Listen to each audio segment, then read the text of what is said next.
هند د پاکستاني طالبانو په مرسته د پاکستان حکومت له منځه وړي.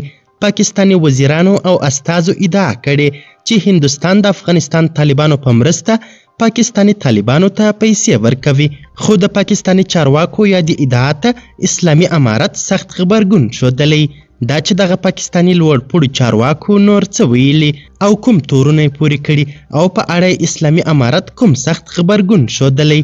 بشپړ حال را سره هم دغه روانه ویډیو کې کتلی سئ.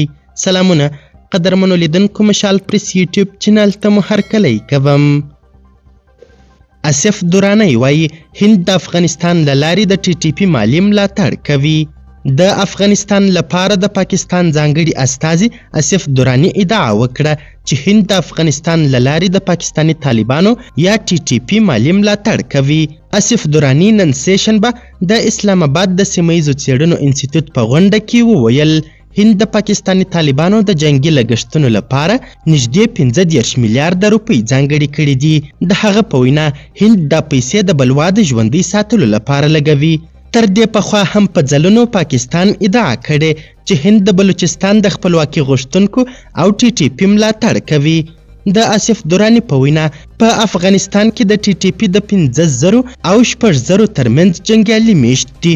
درانی په افغانستان کې د ټي ټي پي د جنګیالیو د کورنیو د غړیو شمیر کابو 80,000 وباله.